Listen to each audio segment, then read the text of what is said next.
আপুনি ডাইনাছৰৰ কথা বহুত শুনিছে যে ডাইনাছৰ পৃথিৱীৰ সকলোতকৈ বিশাল আৰু ভয়ানক প্ৰাণী আছিল।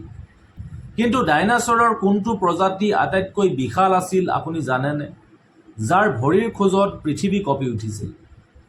নম্বৰ 1 হৈছে আৰ্জেণ্টিন'চৰাছ।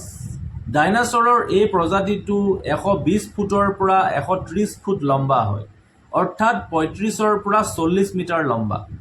আৰু ইয়াৰ ওজন হৈছে 70ৰ পৰা 100 মেট্ৰিক টন।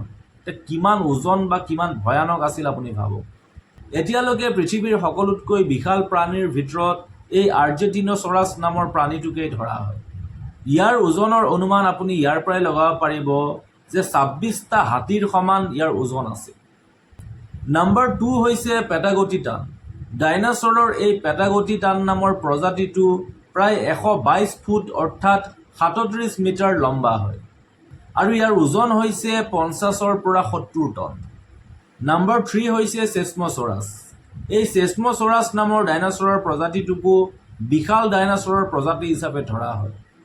ই প্ৰায় 120 ফুট লম্বা হয় আৰু ইয়াৰ ওজন 30ৰ পৰা 50 টন। এই তিনিবিধ ডাইনাছৰৰ প্ৰজাতি পৃথিৱীৰ সকলোতকৈ বিশাল ডাইনাছৰৰ প্ৰজাতি হিচাপে বৰ্তমানলৈকে ধৰা হয়।